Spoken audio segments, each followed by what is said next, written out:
game with a couple of dudes for the first time in years. This is going to be cool. So we'll see how much we want to do calls versus commentate, obviously, on whatever is happening. And we're going to bring on friends. We've got at least one confirmed, maybe one later on too. Also, this is our first ride, so we wanted to mostly just take it with everyone. But Jesse Friedman will definitely join us later on. He is the new host of Snakes Territory, or Arizona Diamondbacks show / podcast that just launched. If you're here and you've never been with us on the Foul Territory side, we're on many TVs, we're on YouTube, we're on social media, all of that, right? And podcast formats as well. But likely the case that many of you are coming over as the game gets started in about 5 minutes to listen to us. We've done watch parties in the past, so we're used to this. Cam, you did the watch party with us during at least one of the games last year in October. Was it the World Series? I believe so, right? It was the ALCS. It was one of those playoff games. I'm not sure, but it was a good time. It was a good time for sure. Yeah, it was fun, man. All right, so let's get the lowdown on these two teams. Let's start with Arizona because they won yesterday. Eugenio Suarez was named Player of the Week. Funny, Judge obviously was Player of the Week on the American League side, but Suarez on the NL side. And Cam, I want to get this in for a couple minutes. We'll talk about it during the game as well. Ketel Marte just got himself an extra $100 million plus, as he was already locked up for a couple more seasons, but they extended the contract so that he's essentially going to be a Diamondback for life. They love him. Yeah, good for him, and good for the Diamondbacks. For me, I think what we see so often is guys go, their skill goes undervalued. And I'm not saying this guy, but as we're talking about the Yankees, I use a guy like Didi Gregorius, for example. Like, I feel like he was extremely undervalued by the Yankees on his way out the door. And I really appreciate, the Diamondbacks sticking with Ketel through the ups and the downs. And he's been a team player, Scotty. You talk about a guy who came up a middle infielder. He's been willing to go play center field for a couple of years, play second base, bounce around the diamond, essentially do whatever the Diamondbacks need. So, I think this shows appreciation on their behalf. And it also says a lot about the character that I always talked about, because teams don't make this type of move if a guy doesn't have that type of character that you can build your organization around. So I think it's awesome. The first one he signed was in 2018 spring training, 5 years, $24 million. So this one's a little bit larger. 6 years, 116 to tack on. He was already locked up through 28. Now he's locked up through 2030. So they start with a few more. Here's the Yankee broadcast that we'll be watching throughout the evening. So, Derek, do you have the chills? I mean, you're essentially calling a game here. In high school, I was the kid in the back of the class who just kind of dropped wisecracks once in a while. So that's kind of my intended role for tonight. I'm going to have difficulty getting myself out of fan mode. So if you got kids at home, maybe earmuff them a little bit. Especially the way last night went. I'm glad we weren't mic'd up for that one. Well, things were looking good for a while, and not easy to do against Corbin Burns. Yanks hadn't lost a game. Of course, things turned around. And they got a gift, too, from Josh Naylor. I mean, he's not the best first baseman, and he's no Christian Walker, but I mean, that was a pretty bad flip that led to a couple runs that you thought would have cost the Diamondbacks, but bases loaded for Gino Suarez, bopped a grand slam off Mark Leiter Jr. We'll talk about it later. They're getting ready for first pitch here. Yeah, we've got Zach Gallen against Carlos Rodon. So we picked a good one to start off with. If you're new to Playback, there's a few things to keep in mind. Of course, hang out with us in the chat. If you're watching on YouTube right now, go sign up for Playback, please. Accounts are free. And you can sync your MLB account, your MLB.TV account, and then you can actually see what we're seeing at the very same time. We don't have to do any of the crazy sync ups that we've done in our past watch parties. Like, we're both watching Carlos Rodon head over to the mound, all of us. And it feels nice to not be on different delays, I got to say, because I've done quite a few of these in the past, and it is clunky. This is clean. Annoying. And volume-wise, this is important.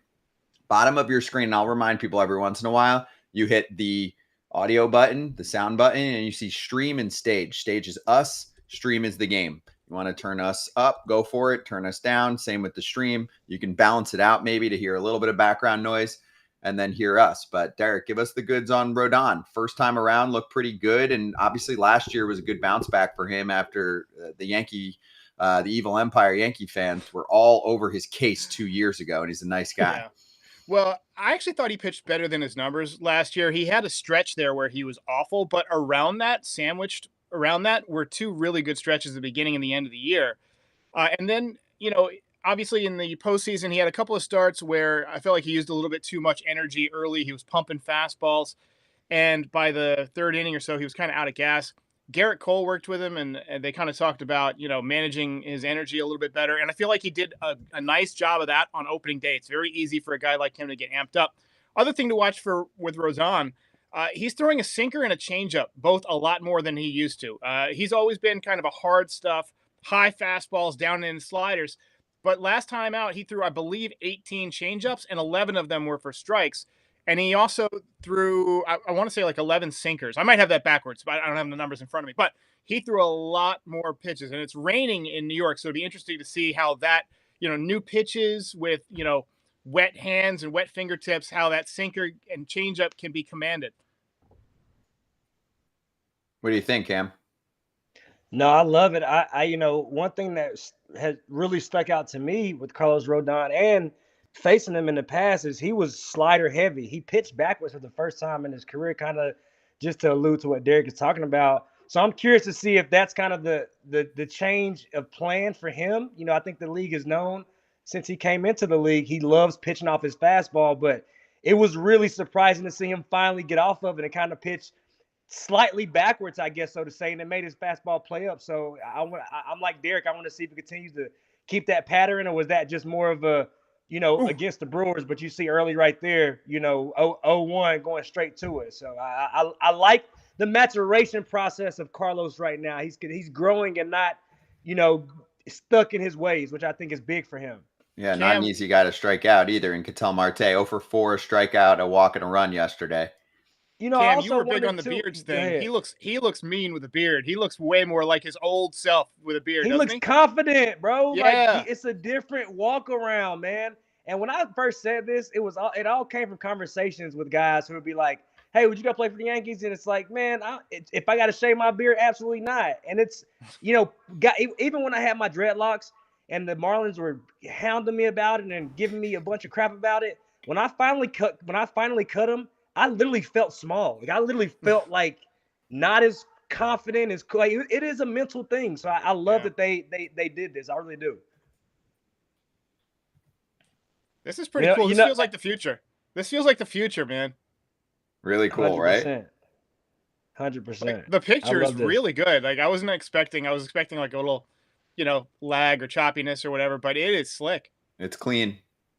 It's clean. It's exactly how you'd watch it, synced up to your account. Payoff here coming to Rodon. We're all watching it in real time. We walked him.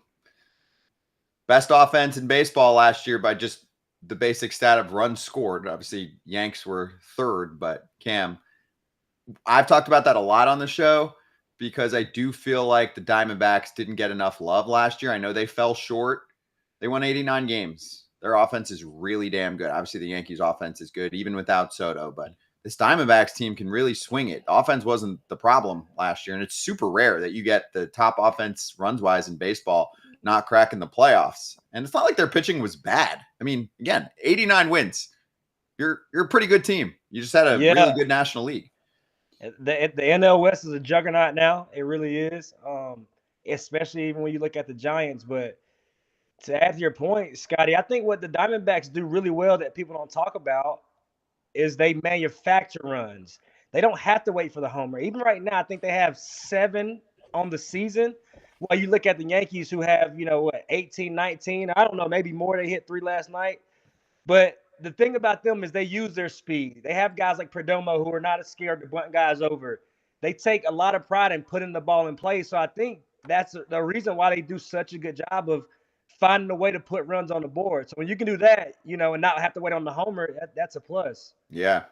Corbin Carroll popped out, by the way. So Marte is on. Got to get him going, Scotty. Who, Carroll? Well, they got him going yesterday. I mean, 2-run homer for him off Warren. What'd you think of Warren, by the way, too, yesterday for either of you? Well, I thought he was solid. I thought he was solid. When he first came up, it was evident that his style his mechanics were very similar to Michael King. They both came up through the system, but he didn't pitch like Michael King. He was more of like a hard four-seamer. Whereas yesterday, he was throwing a lot more sinkers. Like he was actually modeling his game, sinkers and sweepers, a lot off of Michael King. So it's like they're trying to build Michael King in a lab. They probably saw his metrics were very similar, and they're like, let's rebuild him. Oh God, that's gone. Woo-wee! Lourdes Gurriel heading to the second deck. All right, let's get this game rained out. Come on. 2-run homer for Lourdes. D-backs up early. It's 2-zip. Rodon should have to shave after that one. Hey, Pena power is real. Those Gurriel brothers, one thing they can do is hit. And another, again, valuing clubhouse guys. Like, way to bring him back, Diamondbacks, because not only does he bang, he's a clubhouse guy. And that's a good piece of hitting, to be honest. I mean, he just went up and top hand, back shoulder is what we call that. If he hits that through the torpedo bat, it goes another deck higher. or maybe he misses it. Depends on where it was on the barrel. Let's watch. Oof. Yeah, a torpedo dare. That might be a pop up. That's because that's on a normal sweet spot right there. That was a clean sound. Think about that, Scotty. Right? You go get a torpedo.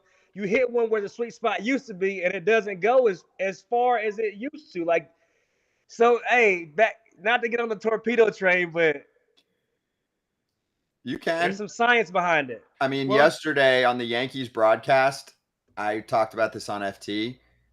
It might have been 24.5 over under for torpedo. Paul O'Neill was having a blast talking about it.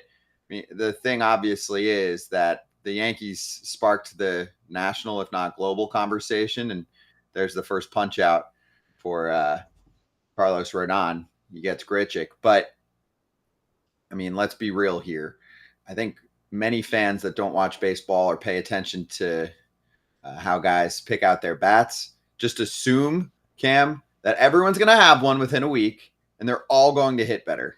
And we know that's not the case at all. AJ had a good demonstration today, too. He loved what you did, and he showed one of his bats and showed how all the weight was distributed towards the end, right? And had a pretty thin knob, and that he was breaking so many bats with the style that he had that MLB actually allowed him to use this special tape that they had to make legal, of course, for everyone in the league. Again, the torpedo is essentially nothing different than what's been going on, especially when you, as a player, know there are hundreds of different types of models, from small barrels to barrels that literally are like softball barrel length, but just in wood. You know what I mean? Like I have one. I've used one. Nelly Cruz's model was the best bat I've ever used, and the sweet spot was literally like that long. Like, it was awesome. So it looked different, right? And again, it was the Yankees. The Yankees debuted it essentially. I mean, really debuted it, brought it to life. So of course it's going to be a big deal. But listen, I can't wait for people to go order it, Scotty, with none of the metrics and science, and all of a sudden no run production. Right.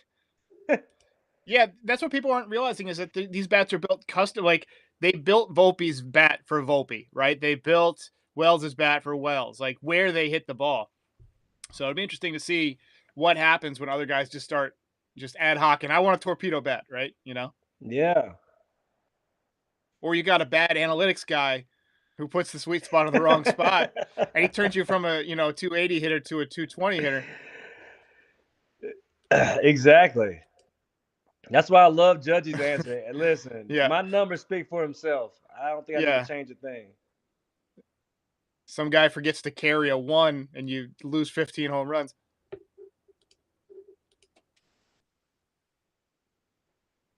Cam, how bad is the wind out there at Yankee Stadium? Balls like tonight. I'm glad you asked, man. And that was one thing that I told people, last year with going to Dominguez. People don't understand in left field, and I'm sure you remember the clip, Derek, in 2019. At some point, I ran towards the line, and I jumped up on the fence, thinking the ball is going out of play, and it ends up behind me in left field. Like, it is a weird wind that happens late at night, and it's kind of like funnel and tunnel like towards the Yankees dugout, straight out to left field. And that's really the only area where it's bad. But it can get funky out there, man. And even like the area that Volpe just caught that ball in, it can get really funky out there. So you really have to communicate big time. I muted myself for a second, so I didn't tell everyone that Volpe caught that pop out. And so we move on as Naylor obviously popped out to shallow left, and the Diamondbacks pulled off a 2-run first thanks to that 2-run shot from Lourdes Gurriel. So what's up, everyone? We're already back here for the bottom of the first, as it's Scotty Braun, Derek Lewandowski, and Cam Maben.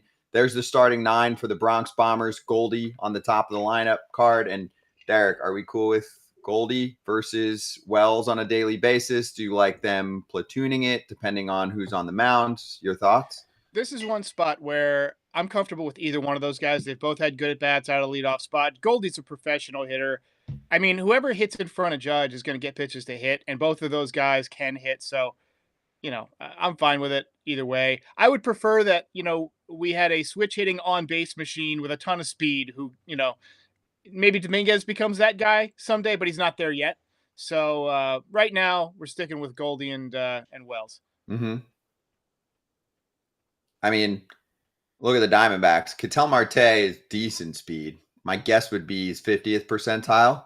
Yeah. Corbin Carroll is 90-something percentile. Let me ask you this, Scott. I mean, how exciting is Kyle Schwarber as a leadoff guy? Like, sometimes it's fun to just have like a leadoff guy who can mash. Agreed. Yeah. Ideally, you want both, right? Yeah. You want Ohtani, or George Springer was doing that 10 years ago with the Astros, where you're like, hey, this guy could hit third or fourth, but let's put him first because he can do everything. So I'm okay with it. I do like speed at the top. Maybe there's a little old school in me, but not if we're sacrificing on base percentage. The job on leadoff versus anything else is set the damn table, take some pitches. And if you happen to have pop, that's great. But for me, with Philly, for example, I mean, I wish that Trey Turner is just leading off for, the past couple of years and here and going forward every single day. He's getting on base. He's stealing a bunch of bags, but, they've gone Schwarber. And Schwarber hits a ton of leadoff bombs, so I'm not doubting that they know what they're doing. Has Goldie ever bat flipped in his life, you think? I don't see him as a bat flip guy. I've covered him for a while. Cam, did you come across him much? Did you play with him or talk to him? Yeah. Oh, yeah. I mean, playing for the Padres for those, 4 seasons, 5 seasons, we would see him all the time. And matter of fact, probably 2 of my best catches of my life are against Goldie. 2 robbing, 2 homers. Robbing him in Arizona and then getting him again in San Diego. So, but like Derek said, he's a professional hitter, man. I'm like Scotty. I think me and you share a lot of brainwaves. I kind of like speed at the top. I like guys who can give you a quality at bat, and if they get on, they can really set the table. I love Goldie at the top. If he hits a homer, that's great. But if he gets on, it's station to station. So, I think there's a little bit of a gift and a curse to that. But you see how careful Zach Gallen is being with Goldie leading off this game. Goes after one high in the zone and flies out to center. Yep. Yeah, Michael K said if this was Saturday, it might have gone out.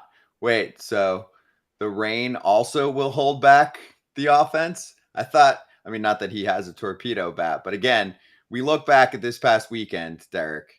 The Yankees had an historically awesome weekend during what was a pretty nice weekend weather-wise.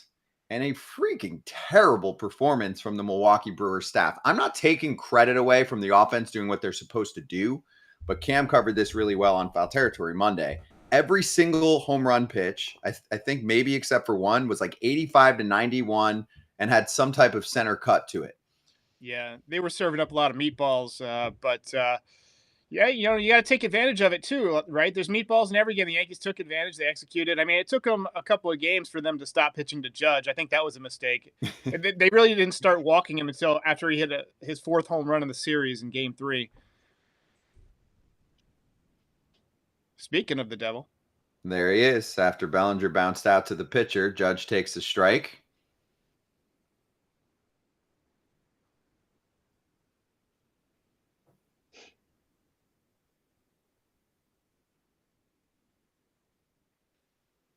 You notice this though, that we've been chit-chatting quite a bit for the first 20-ish minutes here.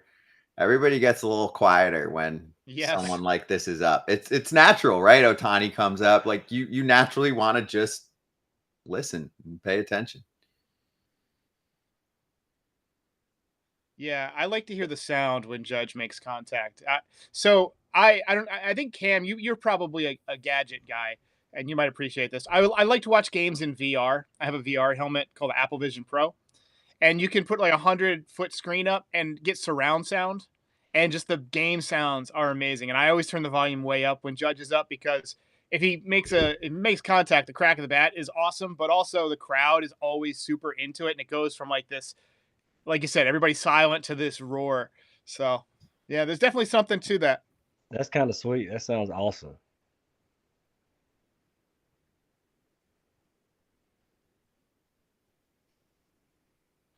Here we go, 2-2 from Gallon. Judge doesn't bite. Yeah, that pitch right there, he was swinging at all playoffs, and it's like Yeah. if you can just bottle that up, and he can shrink that zone. I mean, this is as quiet as I've seen him early on in the season. Yeah, he swung it there. Yep, went around. Yanks did have some good takes in that inning, though. I mean, and Gallen, his stuff looks better than it was in his first start. I don't know if you guys went back and watched it. He's getting noticeably more cut on his pitch tonight. A lot of late action. And Yep. It's 93, and he hadn't thrown a fastball over 93. So, but that late action is big. But back to AJ, it's kind of scary. I was thinking, could he have a career year? Because this guy starts off hot. You get him going hot. He's notoriously good in the middle of the season. But man, he comes out of April with 6 homers. It could be a big year. 70s on the table. I've been told here during the break we might just jump to another game, so stay tuned. Sweet. At some point, we'll be doing that during breaks when we can, especially if there's a big moment. If you're just joining us, by the way. Yeah, what's up? All right, so are y'all catching this MLB The Show commercial, right? I'm getting a different commercial. I think the commercials are probably okay, they're a little different. Yeah, a little regionalized, most likely is my guess. Sandy but thanks Alcantara. Everyone. Yeah, thanks everyone for joining us right now. Scotty Braun, Derek Lewandowski, Cam Maben, and we're on Playback for the first time. So far, so good. Watching the Yanks and the Diamondbacks, having a good time here with our first real FT altcast, watching a game along with you. Make sure you log in, of course, to your MLB.TV account, and you can watch with us that way. If you're watching on YouTube right now, move over to Playback. It's free. Asking you to come watch the game with us. Also, we are not going to keep that YouTube stream up the entire time. So again, move your ass over to Playback. Create a free account. Now's the time. We're going to do these about once a week. Here we go. Back in action already. Breaks are quick. Rodon back to work against him. Gino Suarez.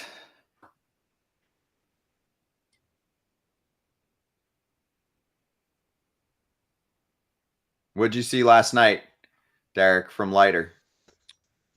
He didn't have good command. I thought it was interesting that they went to Cruz before they went to Leiter, because I think Cruz has a nastier splitter, and typically wouldn't you want to get like a nastier version of a pitch? Like if you got a guy with a sinker, or you get two guys with sinkers, right? You want to throw the nastier one second in the later part of the game. They went with a nastier split-fingered pitcher before a less nasty one, and I felt like that kind of let the D-backs back in the game, and it didn't help that he couldn't throw strikes. Yeah, there's a walk. It's like David Cohn used to say, if you're throwing sliders in a bat, you want each one to be better than the last, right? You want them to get progressively better.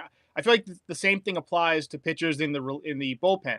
You don't want to go like an awesome strikeout machine to somebody who's very hittable. Was it the part of the order? I'm trying to think back I mean, to yeah, what it the might have been one of reasoning those was. Boone finding a lane things, but it was a 6th inning. I mean, come on, 6th inning. Yeah. Let's get to the higher leverage part of the game before you deploy the high leverage strikeout guys. And for me, no offense against Leiter, but listen, that's a comfortable at bat. I'm sorry. Like as a hitter, when you know the guy doesn't have a fastball that can beat you, and he really essentially is only 2 pitches, like I mean, he made a mistake. That split he was middle, but as a hitter, you feel like I can foul off his best pitch. I can get to that mistake. So this is looking into the future. But last night, the first thing I thought was, hey, I know the Yankees started off high and they played the Brewers and everybody made a big to-do about it.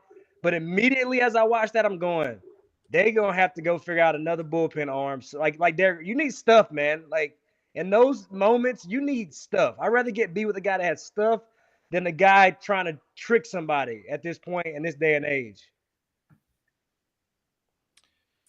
My only thing with the decision last night with Cruz pitching earlier is, are they trying to ease him in to Yankee life, right? He's coming over from the Reds, lower pressure environment. Leiter's been part of this team since at some point late last year, picked up in the July area. And with Cruz, the splitter's insane. He's been a strikeout artist in the league for the last few years, and it was a super late bloomer. He's already in his mid-30s, and he's still under team control, which don't get me started on that. But anyway, walks have been an issue for him. So you worry, does he start to feel the heat in New York? Are they just going to thrust him right away into, say, an 8th inning spot? And, he walks the bags loaded, gives up a knock, whatever it is, right? That's been the profile on him for the past few years. I love him, Derek. I thought that pickup was awesome. I know they had to give up Trevino. They obviously had someone who could start and they had the depth to be able to make a move like that. But Cruz, I mean, when you watch him and you see the way that he makes bats miss, you want that on your side to see if you can harness the control a little bit more. If there's any truth to that Aaron Boone is managing in a way that's that conservative, where you want to protect against a potential meltdown that you don't know is coming, that would be 2 instances where he's kind of preemptively protecting somebody's mental health. I think with Jason Dominguez, they've been getting him out of the game really early, like the 7th inning. I hate it. I hate it too, Jesus. man. I mean, don't you want to face the tough situations as a professional athlete? We don't want to climb, a grassy slope. We want to climb a mountain, right? And if he gets to that situation in the postseason and he's, had a great year offensively, do you really want him in a spot where he's never had to make a high leverage defensive play in the wind before? Like you want to get that experience, and now's the time to do it. And the same applies to any pitcher right now for me. If you're going to see what they have, see right now in the first couple weeks of the season. Don't try to slowly work them in July and June. What are you throwing?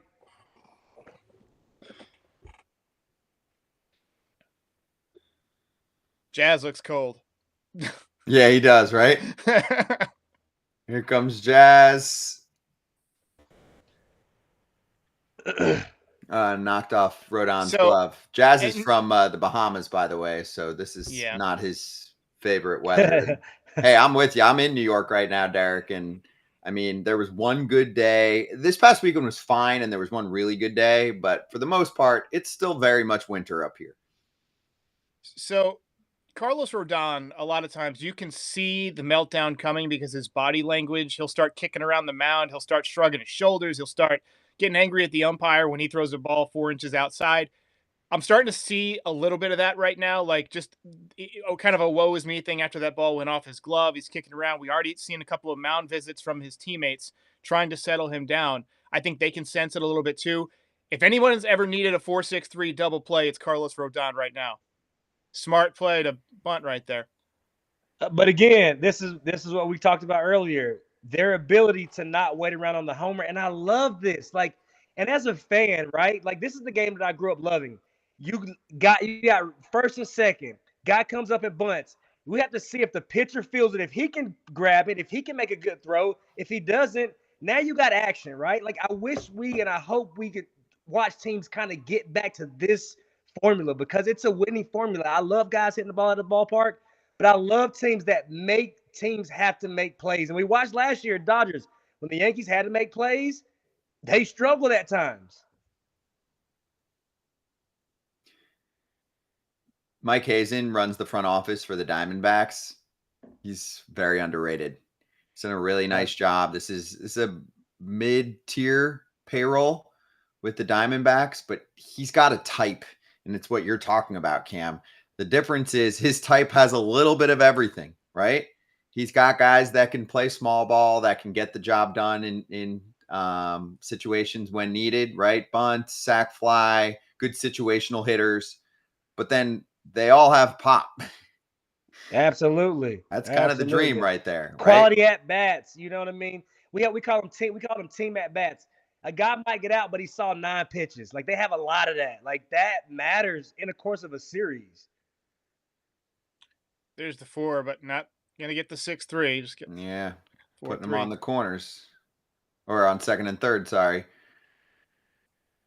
And Perdomo's a good hitter too, man. He's dangerous right here. Yeah. The more I watch Jazz, the more I just get pissed at the Marlins.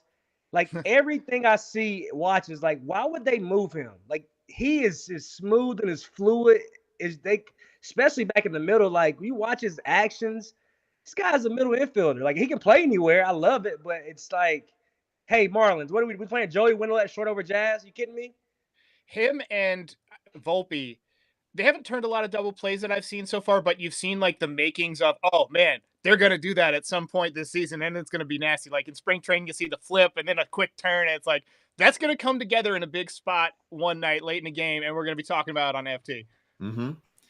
And Cam, to answer your Marlins question, he's too expensive. I mean, the Marlins right now are basically challenging the system of Major League Baseball. You're not allowed to have a payroll this low, but it's not like a complete written in stone law. It's more of a grievance situation, and those always get settled during the collective bargaining agreements. They're just saying, hey, anybody that's making more than a few $1 million, I think 4, 5, 6, somewhere in that range is where who did they sign? I'm forgetting the name right now. Innings eater they added to their pitching staff. He pitched the other day.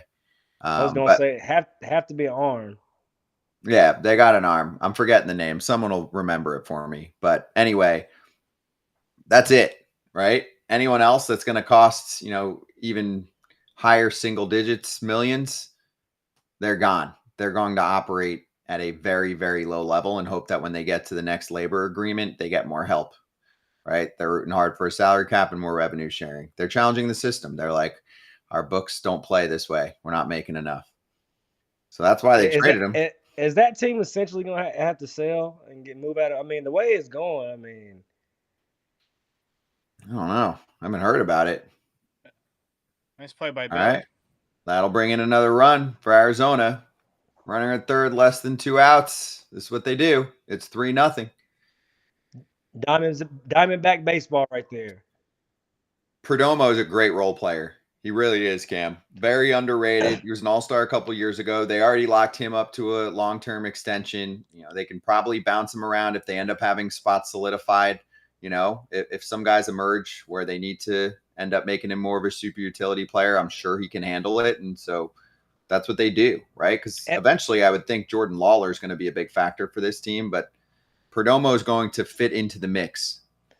Well, I think it goes back to your point, Scott. You talked about Mike Hazen, and it's like There's Marte with a knock, by the way, and this will bring in another one, make it 4-zip snakes. Good to see Rodon in midseason form. Oof. But that goes back. I want to talk, but that goes back to Mike Hazen, like asking questions, talking to Torey Lovullo, talking to staff, and like, hey, I know we might could go get somebody else, but how's Perdomo, right? And really taking value in, he's great in the clubhouse. Like, yes, he can do whatever you ask, but he's an awesome guy. Like, that matters, right? When you get rid of him, you lose those guys. And I even go back to going back to the Blue Jays, Teoscar, Nice. Lourdes. Oh, challenge that. Got him. That was a good throw. I tell you what, though, Marte, 1,000 on base percentage since he signed his extension. Well, He just made himself an extra $116 million or whatever it is. He's feeling pretty good, but he's got the energy, right? Yeah. It's like, when I have a good breakfast, right? You get that little extra dirt throughout the day, and I feel like he had a good day. Now I'm gonna run a little bit. Hey, for the YouTube crowd, by the way, as we're watching extra innings now between the Mets and the Marlins, I saw a super chat from Louie. Louie, appreciate the love for Derek and Pinstripe and your Yanks. Join us on Playback, letting everyone know on the YouTube side to swing over to Playback and watch us call this game, the Yankees and the Diamondbacks. They're in a commercial break, so we're hopping over to the Mets and the Marlins. 4-4, top 10. Mets have had a lot of trouble with the Marlins in this series, Cam. The Marlins laughing at everybody right now, Scott. It's early, though. It's early. Don't worry. They'll lose their 10 in a row. We were just on together the other day, and you remember what I said? $800 million. I need to have it right now. $800 million. I need it all season long. Every big moment, you got to come through. Cam, what would you do if you got an $800 million contract? What's the first thing you're buying? Dude, I really don't know. I have no idea. Probably a whip. I think it would be fun to have probably a whip or just a bunch of land.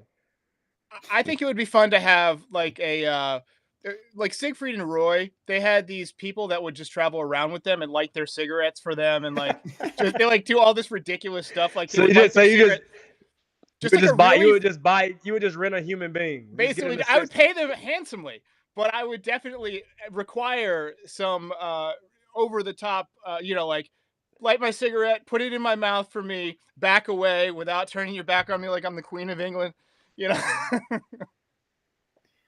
Oh man, 800. I'm getting a boat. I'm getting You don't want a boat, beach Scotty. house. Why? You don't want to own a boat. You want to be the guy who has a friend who has the boat. Let him deal with all the barnacles and the docking fees. You show up with a 6-pack, you're a hero. Sure, yeah. If you sign an $8 million contract, that's true. If you sign an $800 million contract, everything is done for you. Everything. You don't barnacle. I mean, you don't even know how to spell barnacle. Like, I got a barnacle guy, and I don't even know who that guy is because my butler's assistant handles that. You could get one of those yachts that has its own yacht that comes out of the side. Yes, exactly. Hey, there's a little knock to left to set the table. Jazz. By the way, that's Jazz's first hit against Zach Gallen. He was 0 for 12. Wow. And they were traded for each other. There's history. The torpedo, my guy. Torpedo. Got him right. That's one of those torpedoes that loses the red tracking or dot tracking and just kind of veers off. But you know what is cool to see right here in this clip? He hit that ball towards the label like he says he does a lot of balls. So, I mean, I know it's a jam job, but I don't know if that helps you from breaking it or anything. Who knows? It's so fascinating now with these torpedo bats, like the pluses and minuses of what they do for each hitter. When is it going to be a minus? So you think he got jammed. There was a little more weight distribution to be able to help him, but apparently towards the end, if he hits that ball towards guys that hit balls towards the end of the bat. Now, unless you move it there, but again, what I'm hearing initially, it's the barrels move down towards the label. It sounds like that right there off the end. So there's Volpe. Oh, nice play. Oh, into shallow center where Perdomo makes a beautiful catch. Thought Carroll was coming in, or who's that? McCarthy in center, but there's Perdomo. And that flip out for a second. Yep. No big deal. That's athleticism right there. Wow. That I do not possess. That's why I'm doing this and not in a nice room like Cam with the the MLB salary. I'm not gonna lie. Like, as an outfielder, like, McCarthy wanted no part of that ball, and it's like, ooh, they're getting him now. Ooh. Good rip by Wells. That was where Jazz ends up. Flat. That was a flat cutter. All right, now here we got Dominguez, guys. Dominguez is my guy. We've been tracking him on my channel since he was 17. We had this thing called the Martian Tracker. And I'm wearing a sweatshirt. You guys might not be able to see it on the small screen. It says "Not Human." This is your moment. We need a you know what, a 2-run single. I'll take it. We don't even need a 3-run home run right now. We'll take a little base knock. Yep, just pass the baton. Much better from the left side of the plate. He has good patient at bats, but again, he's probably not very comfortable in the cold right now. Ooh, pretty swing though, Cam. You know what I do like him? He's got ice water in his veins. You know, he's not a guy who I think is going to be phased. I think they just need to let him go this year, see what he has, and I think the more reps he gets, he's got a very cool, calm nervous system. Yeah, I was saying that when I first saw him, just how he carries himself, it reminded me, there's this movie, it's called Air, where this guy is trying to develop the Michael Jordan shoe, the first shoe, and they're scouting Michael Jordan, and they show how in that championship game in college, he was very relaxed as an 18-year-old, and he wanted the ball, and he was loose. And I get this, I didn't have a way of putting it, I didn't have an example of him just being loose until, I saw Dominguez. I get the same feeling. He's just relaxed.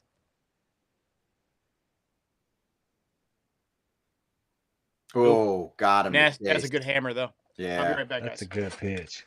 That's just taking advantage of a young guy trying to do a little bit too much right there. Base open, right? Understand the situation. You got a base open. He's gonna see how patient you really are as a young guy, right? So that's just a veteran pitcher taking advantage of a rookie hitter. I remember those days, Scotty. I was in those trying to do too much base open. Yeah, with another young guy behind you as well, right? Mm-hmm. So he's not giving in to you right there. He's gonna make both of you guys see if you can be patient enough to get a good pitch to hit. And this is what I love, the chess part of baseball.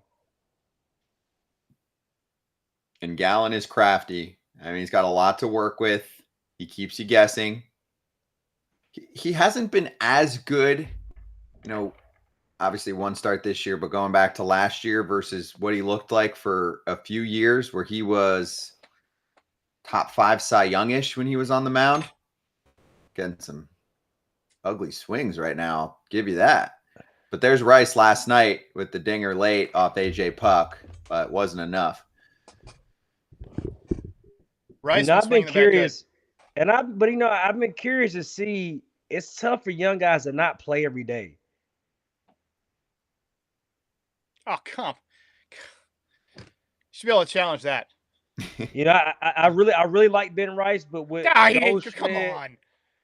It's I'm surprised he's doing as well as he is, getting those sporadic at bats. Like that's hard for a young guy going into a role where you're not playing every day. So I'm curious to see how that continues to pan out. Hopefully he continues to get better at it.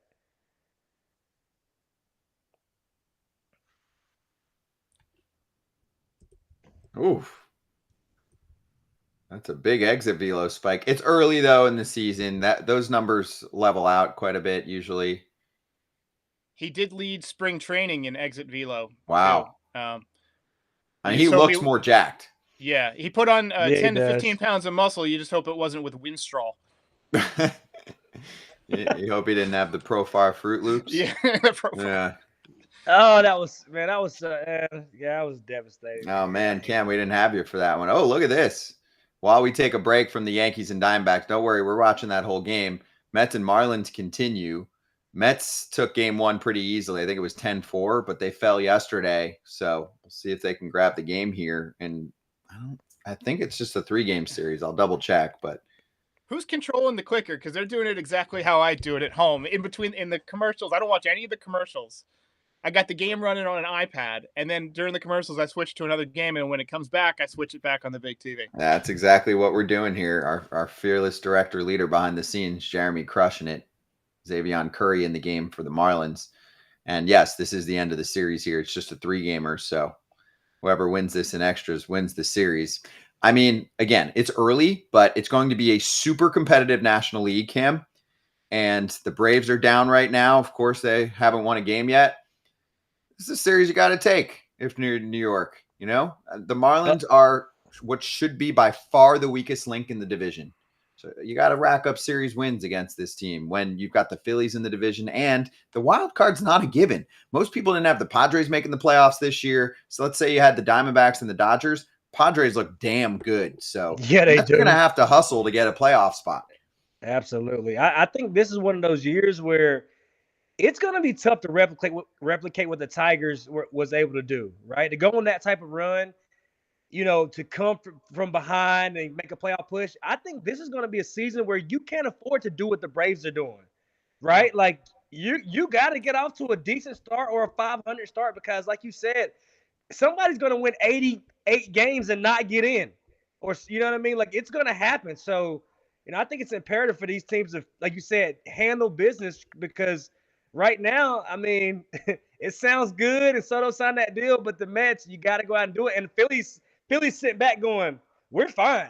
Because one thing they do have is depth right now, right? Mm-hmm. Like that lineup is going to figure out a way, but they have depth in that rotation and in that bullpen. So you're right. The Mets have to take care of these series. When do the Dodgers play the Padres? Because that is going to be epic. Good question. We'll look it up. There's Carroll to center. And Nice play. Nice catch out there by Cody Bellinger. Belly's an athlete. Yeah, he is. Yes. That was a Cameron Maben play. Yeah, he is. Belly's good. Belly is what they always say, pound for pound, he might be the best athlete on the field. That NL West is so interesting to me because the Dodgers are playing like front runners, right? They're 7-0. They're just killing the ball. But the Padres almost play like they're having a chip on their shoulder. Like, the Dodgers are going to win it all, are they? All right, let's see. And it's like they have that type of attitude is dangerous. It is dangerous. Like this guy right here. Yeah, Lourdes with the home run in the first, his second of the season. June 9th, San Diego. I always told myself, if I can get out of April hitting like 240 to 250, I always thought I was going to have a good year. That was on it. Like, because it's just, man, like, it's hard to get off to a good start, but it's like a certain guy. If I can get off to 260, if I can get out of April with 260, I'm going to have a good year. Like, it's because you get to about 180, 200 at bats where it's like, it's tough to start gaining ground on, on a rough start. That's why Eugenio Suarez right now, it's like, okay, baby, we're rolling. 5 homers in my first 5 games. And he can be streaky. Right? Yeah, and he had a really talking slow. About a guy who looked like he was going to get released last year or looked like he might have got released early on. Yeah, he had a slow first, I want to say, at least half, if not more, and then started to pick it up. But yeah, I've always liked him. And I think another really good fit for the Diamondbacks. And, I mean, the bat speed looks good. He's capable of hitting 40 for this team. I love when one of those big prospects that's, a lot of teams are looking at, and then a few teams pass on, and they become a star. Like for a while it was Yohan Moncada, and he never really became that guy. His big moment was he got traded for Sale.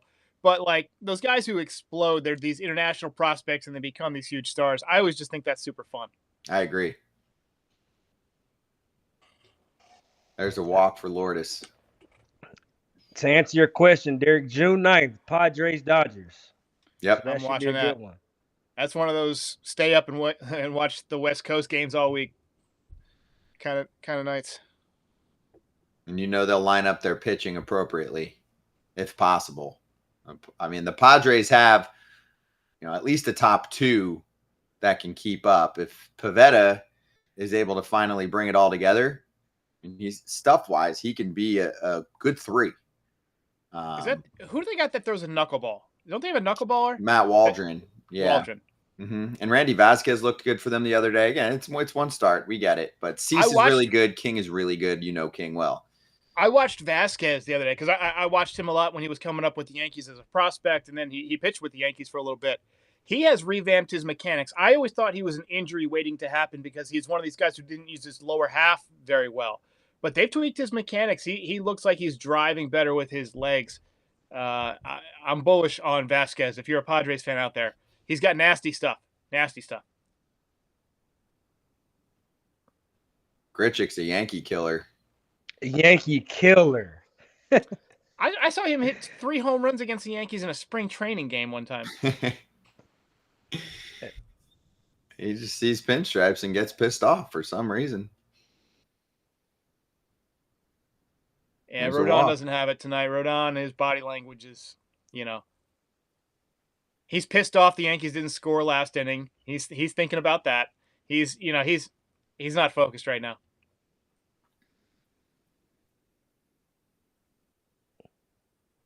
Diamondbacks are sneaky good. Like you are always talking about, Scott. People get fooled because they missed the playoffs last year, but like they were a better team than the team that almost won the World Series last year, and it got better. They added Burns. I mean, they're sneaky trying, and you have to at least commend them for like trying in that division. There's so many teams that would just mail it. I mean, look what the Rockies are doing, right? I mean, they don't even care. They're not even attempting to win. The thing with the Diamondbacks, and we'll talk a lot more about him in the 4th and 5th inning, Jesse Friedman is going to join us, the new Snakes territory host, is that they make some other small market teams look bad. To your point, Derek, they show that you can operate as a super competitive team that is capable of slaying the Dodgers, by the way, with a payroll that is probably about half the price without, looking it up right this second. I mean, yeah, they added Corbin Burns. They've done a nice job with some early extensions. Ketel Marte keeps running on these extensions. Corbin Carroll was signed to an extension in his first 5 minutes in the bigs. I think he played like maybe a month or so of baseball, and they were like, cool, done. Extension, 100-something mil. I mean, that's how you get that done. So they've done a really nice job. They've got a good pitching staff. I don't think anybody should be surprised if we get to the playoffs and a team like the Diamondbacks is able to take down the Dodgers. Are they going to be the favorites? No. But are they capable? Yes. And that's credit to ownership and to the GM for putting the squad together. You just got to play better for a couple of games in the playoffs, and that can swing everything. Absolutely. Mm-hmm. And even this guy, listen, he's good for 30 and 100. So. Oh, this was a great pickup for them after losing Walker. They knew they weren't going to be able to keep him. That was not going to fit. Obviously, they ended up getting Burns later on, and they weren't going to give $20 million a year to Christian Walker. He goes to Houston. Josh Naylor for a season at about half the price? Yes.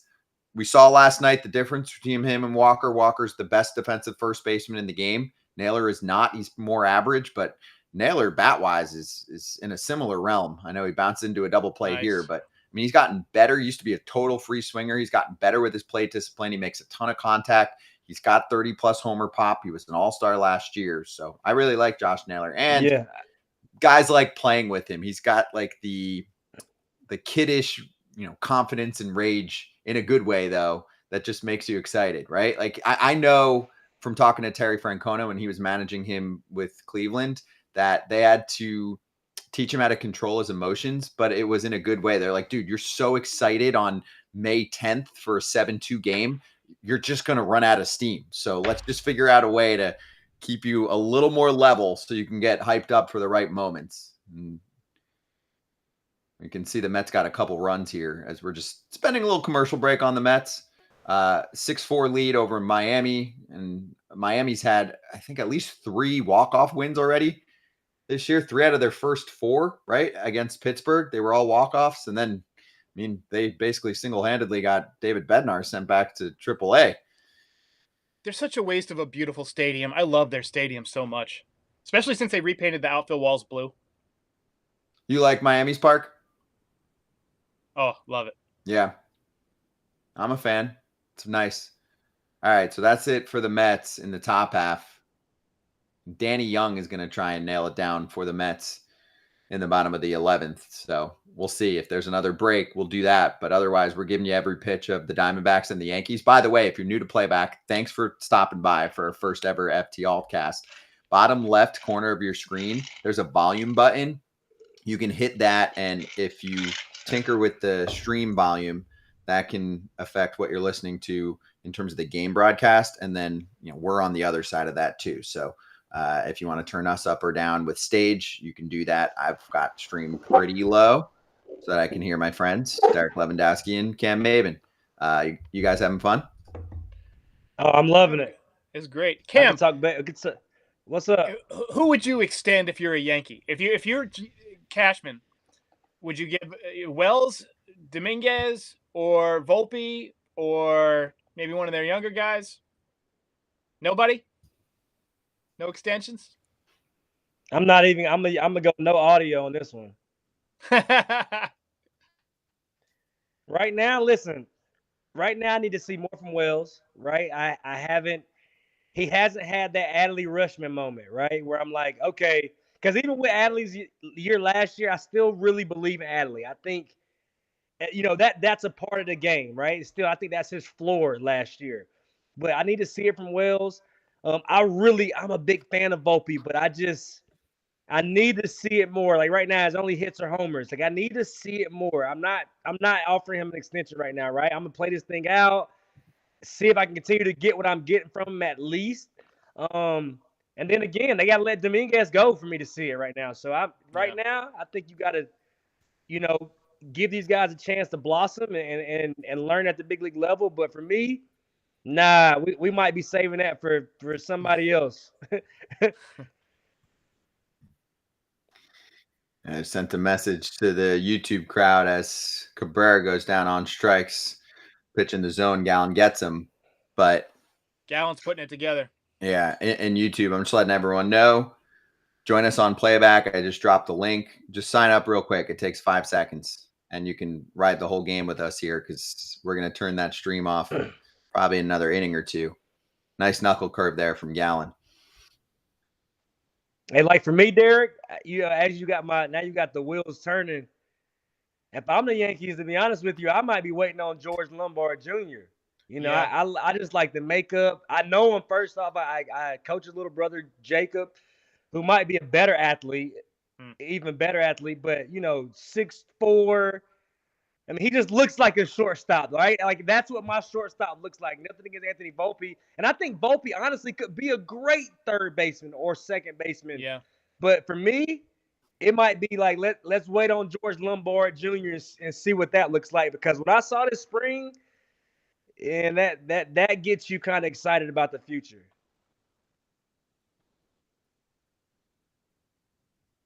Goldie pops out to Ketel Marte, who's much richer today, signed an extension a couple hours ago. His team leading 4-0 right now over the Yankees. Yankees took down the Brewers in 4 games to start the year. 3 games to start the year, my bad. And now they fell yesterday to the Diamondbacks.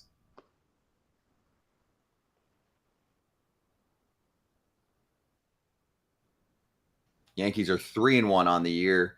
Diamondbacks 3-2. Diamondbacks opened up against the Cubs, who had already played 2 games in Tokyo. And I don't want to say you're feeling the heat in the beginning of the season like that, but you want to get on the board after you had to sit with an 0-2 for a week, returning to the States and getting all caught up with your body clock. And the Cubs, played pretty well against the Diamondbacks. It was a fun series to watch. Diamondbacks came back late. Otherwise, they were going to fall in 3 or 4 of that series. They were down to, I think, their final 6 outs, and they scored 6 or 8 unanswered to win 10-6. Bellinger strikes out. Gallen gets the job done. He's picking up steam now, Derek. They need to ban that curveball. I need to ban that from baseball. It's disgusting. He's pitching for a contract, too, I think. Oh, I was sitting here going, if you're the Yankees or anybody, it's going to be a lot of teams out there. Like Zach Gallen, he's pitching for something right now, and he's in his bag. You think he'll age well too, even if the velocity keeps ticking down because of everything else that he's got? Yep. Gallen was a guy. Gallen's guy that went over to. He got over to Korea. Was it? That was Merrill Kelly. That was Merrill Kelly, but I just think he has pitchability, man. He knows how to pitch. He knows how to change eye level, change speeds. He can do it all. You see who just made that play?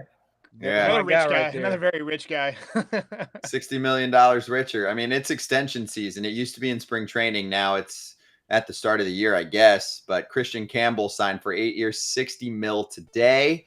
There's 2 more options on top of that. I think that can turn it into about 10 years, 100. I mean, it's like, wow, if you're a Red Sox fan, you've now got this guy locked up for the next decade.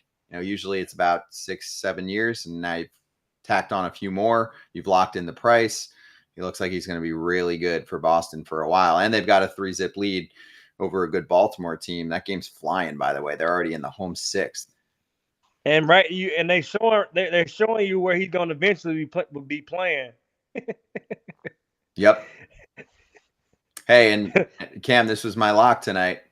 There's Devers, who's been the worst hitter in baseball so far to start the year. Did he do anything tonight? He's facing who are they facing tonight? I want to say he's got good numbers against whoever they're facing tonight. For the Baltimore side, it is Zach Eflin. Obviously, I haven't been Yeah. watching that game, but that was my lock. I picked the Red Sox money line tonight. There. Okay. Yeah, so Eflin went 6 innings, 3 earned, 5 Ks. I think he's still going. And then for the Red Sox, the offense came from Story with a home run, his first of the year in the second inning off Eflin.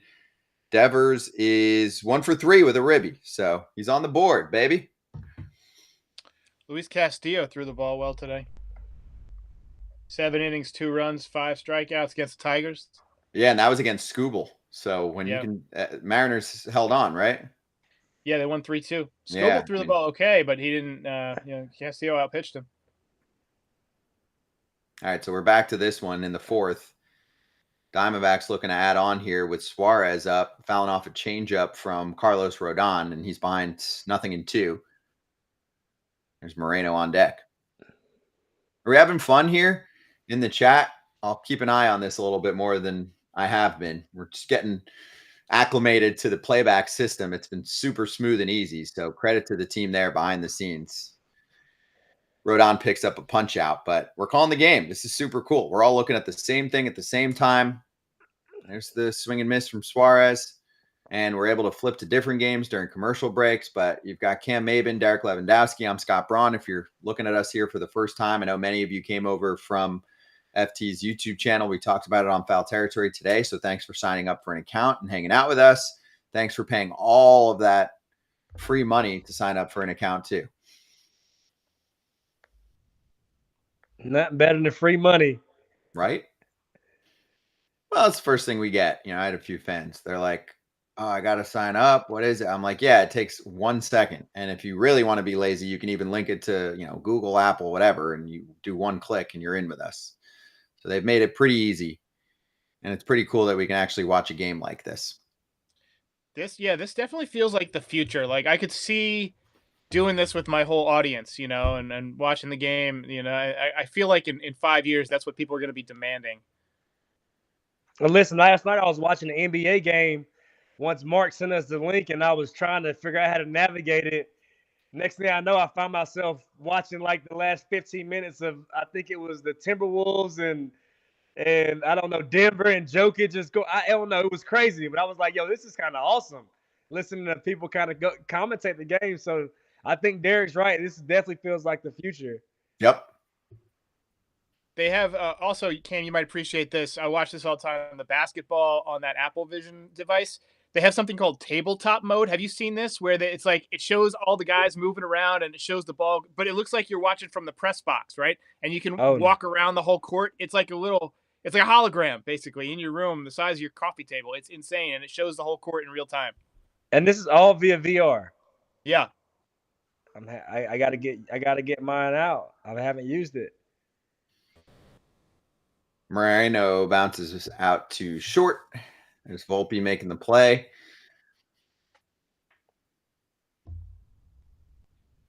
Oh, see? So that's why I got a little bit of audio here so I can hear the Yanks are playing in Pittsburgh this weekend. Probably a good time to catch the Pirates, Derek, since they won today, but they have not looked great. Skeens pitched today, so I think we're going to miss him. You are. No Skeens. Do you want to watch Skeens take on the Yankees for entertainment purposes, or you'd rather skip him for win-loss purposes? In spring training, I do. Yeah, exactly. There you go. Goldie makes the play. Quick inning. Judgy leading off next inning. Let me ask you guys this for real. 70 home runs for Judge. Will they let him get there? If he starts approaching, let's say he's got 65 on September 10th. Is he going to just get walked just like every time? I mean, to be honest with you, the whole season, if I'm an opposing team, somebody behind him's got to beat me. Period. And I know they start off high, but I just listen. And I love Jazz, but I just think eventually, I don't know. I don't want to say analytics is going to catch up with this lineup, but I'm kind of going back to what Scott says. I think it's still a world where you could construct this a little bit differently to kind of put a little protection around them. I think Goldie, I think Belly, I think that's a little bit more protection just from a history standpoint. I like Jazz, but nobody's afraid of Jazz, so I don't know, man. I think they got to figure something out. Or to answer that question, no, I would not pitch to him. Yeah, you got Jazz, he's you gonna got get Wells, you got Ben Rice, like that right there. Like even them three, like nah, man, make those young guys beat you. I'm Volpe, surprised how sometimes Judge has been pitched throughout his career. That he doesn't get even more respect for how legendary he's been during the course of his career, Derek. Last year, to me, was the first time where things changed because you now have someone else in the lineup who is a different profile hitter, but he's just as good as Judge, right? In his own way. He's more on base, but still has pop, great contact, the whole deal. So I'm like, okay, this year's different. But in most other and Stanton when he's hot, right? Like he was in the playoffs. But for the most part, I'm like, that's who you circle, and I'm giving him crap. And he maybe has a few pitches per night that he can hit. Base is empty, you're up 4-0, whatever. But I'm saying for the big moments, see ya. It's also very difficult to walk Judge if there's somebody on first base, and Juan Soto was on base 42% of the time last year. So that's why it was so fun to watch. Yeah. But now, he also did it. And even he hit 62 2 years ago.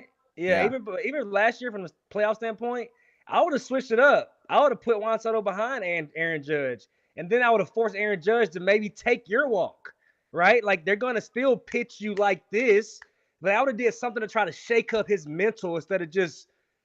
Juan kept doing what he was supposed to do, but at some point you had to. They were not scared of the guy behind Aaron Judge, so they could pitch him however they wanted to. So I think that kind of. You know what I mean? I think we get stuck and I love the analytics. It's essentially just information, right? I love good information.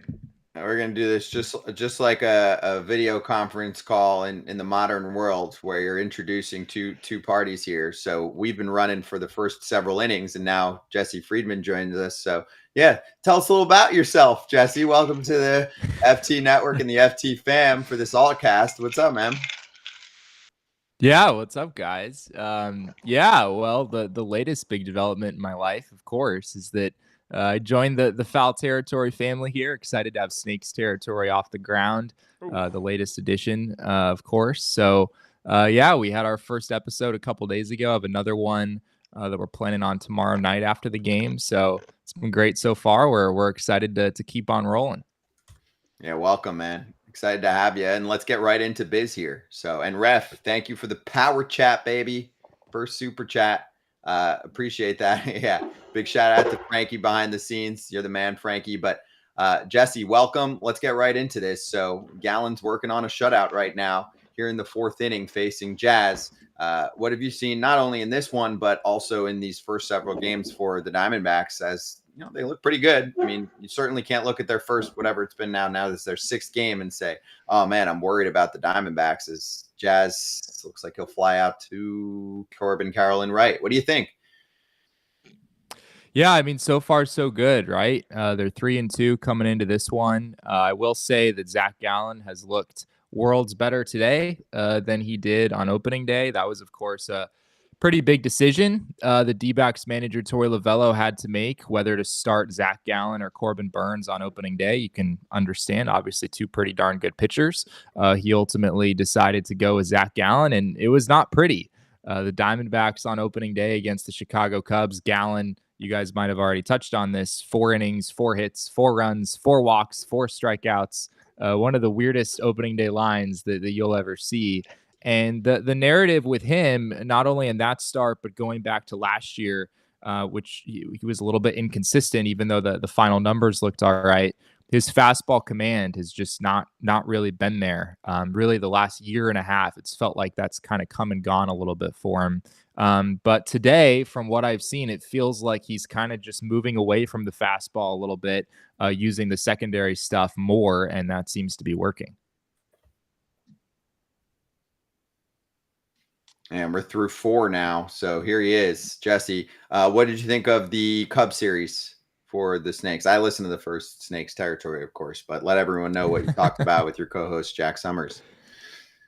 Yeah, it was an interesting series. I mean, I mean, you never want to say that the opening series of the year could be disastrous exactly because, what is really 4 games in the grand scheme of a 162 game season. But yeah, I mean, they were about to lose 3 out of 4 until the 8th inning of the Sunday finale against the Cubs, when the Diamondbacks turned a 6-2 deficit into a 10-6 win. They scored 8 runs in that inning. Ryan Nelson, who is a pitcher for the Diamondbacks, for those not aware, he came through with an RBI single in that inning. Torey Lovello was very aggressive going to his bench, trying to get some offense going in that Sunday finale, and he ran out of position players and had to use one of his other pitchers, one of his starting pitchers. I guess Ryan Nelson's opening the year in the bullpen, but certainly has worked as a starter in the past. But yeah, Ryan Nelson came through in a big spot there, helped the Diamondbacks build that lead. And to my knowledge, he has not shut up about it since. He has continued to talk trash about that to everyone in the Diamondbacks clubhouse, and rightfully so, right? I mean, if I was a pitcher who came through in a big spot, I would probably do the exact same thing. Oh, no doubt. I mean, you don't see it anymore either, of course. It takes a really rare occurrence for a pitcher to be hit. And by the way, for everyone, we're just flashing quick to check out Boston and Baltimore. We're giving you every pitch of the Yankees and Diamondbacks, though. So we're watching the Yankees broadcast, but you're listening to Scott Braun, Derek Lewandowski, Cam Maben, Jesse Friedman. We're calling the game with you. So we're about halfway through, getting close here. We're in the top of the 5th. And Rodon's back to work here against Perdomo, and then he'll have to deal with the gauntlet at the top again, which begins with Ketel Marte, who is a lot richer now. Jesse, what did you think of the extension? I mean, who's going to be like, oh, that was a bad idea? Ketel Marte is aging well, and he's their best player for a while. He's been there forever. I don't think anyone looked at that contract that he just got added on and said, man, bad decision by Arizona. No, yeah, I mean, he was one of the best players in all of baseball last year. I mean, if he doesn't get hurt toward the end of the season, I think he maybe makes MVP really, really interesting with him and Shohei Ohtani. So, yeah, he's an incredible player. I don't think anyone is super second guessing that move. I will say it's a little strange, though. Like, this is not a player who is going to become a free agent at the end of this season. Ketel Marte was under club control through 2028 already. So he had 3 more seasons after this one. And the Diamondbacks are basically guaranteeing his club option in 2028, tacking on 2 more years, 2029 and 2030. Those are now guaranteed. And then he has an $11.5 million player option for 2031. Which I believe would be his age 37 season. So this basically feels like the Diamondbacks wanting to or trying to make Ketel Marte a Diamondback for life. And obviously that's something that I'm sure he would be interested in doing. It definitely seems like he's enjoyed his time in Arizona. And the D-backs also get some salary relief in the short term. Just reading Nick Bocoro's article over on the Arizona Republic, and Ketel is actually taking less money in 2025. They're saving about $5 million. And on top of that, $5 million of the money he is getting this year is also deferred. So you could sort of view that as maybe $10 million less that the Diamondbacks are paying to Ketel this season. So I think that was probably enticing for them. They were maybe planning to trade Jordan Montgomery. It certainly seemed like things were heading in that direction. And then, obviously what happened with Montgomery's elbow, that was no longer possible. So I think they were probably interested in that salary relief, and also probably interested in keeping Ketel around for a very long time, because he has been an extraordinary player here the last couple of years. Yeah. And couple? Yeah, it's been a minute. That's fair. More than a couple. He has been consistent as they come for the last 7 to 8 seasons for those guys. It's a great deal for the Diamondbacks and Ketel Marte. I think it is. Again, they value how special he's been and how consistent he's been. We're gonna have a nice bruise on Carlos Rodon's forearm tomorrow, Derek. You asked me with a mouthful of pistachios. I mean, I'd imagine. It didn't look like it felt good, especially in the cold. Especially in the cold, getting hit like that. Oh. Yeah, it is not a nice night in New York. It's cold. It's been rainy. Jesse, I I really enjoyed Snake's territory, man. Yeah. That was great. Yeah. Thank you for helping us out. People might not know Derek was very instrumental in helping all of that happen the other night. So appreciate you as well. Your comments have been great. People love you. You're a man of the people. Well, when you lock on one baseball team for, I don't know, I'm probably on like a decade talking about the Diamondbacks and writing about them. So, slowly but surely, some people have hopped on board along the way. So it's a good time. It's great. Hey, by the way, for people watching right now on YouTube, we are ending that stream after next out, but we are doing the entire game on playback. So regular FT is always on YouTube tomorrow again, but for this stream and for the watch alongs that we're going to do all month, you've got to be here. And I don't know why you wouldn't. There's Rodon saying good night, YouTube. After 5 innings here, the Yankees trail 4-0. We're going to keep rolling with this crew. So join us. I don't know why you wouldn't. It is a free account. You need MLB.tv to be watching the game with us, but you could do the exact same thing you're doing on YouTube right now with us, even if you don't have any game capabilities. So hop over if you want to hang out with us, and we'll keep running here. Jesse Friedman just joining us for these couple innings. Cam Maven's here. Derek Lewandowski is here. I'm going to put the heat on here during this break for Cam. Cam, which team do you like better, the Diamondbacks or the Yankees? Oh, right now, I think I like the Diamondbacks, to be honest.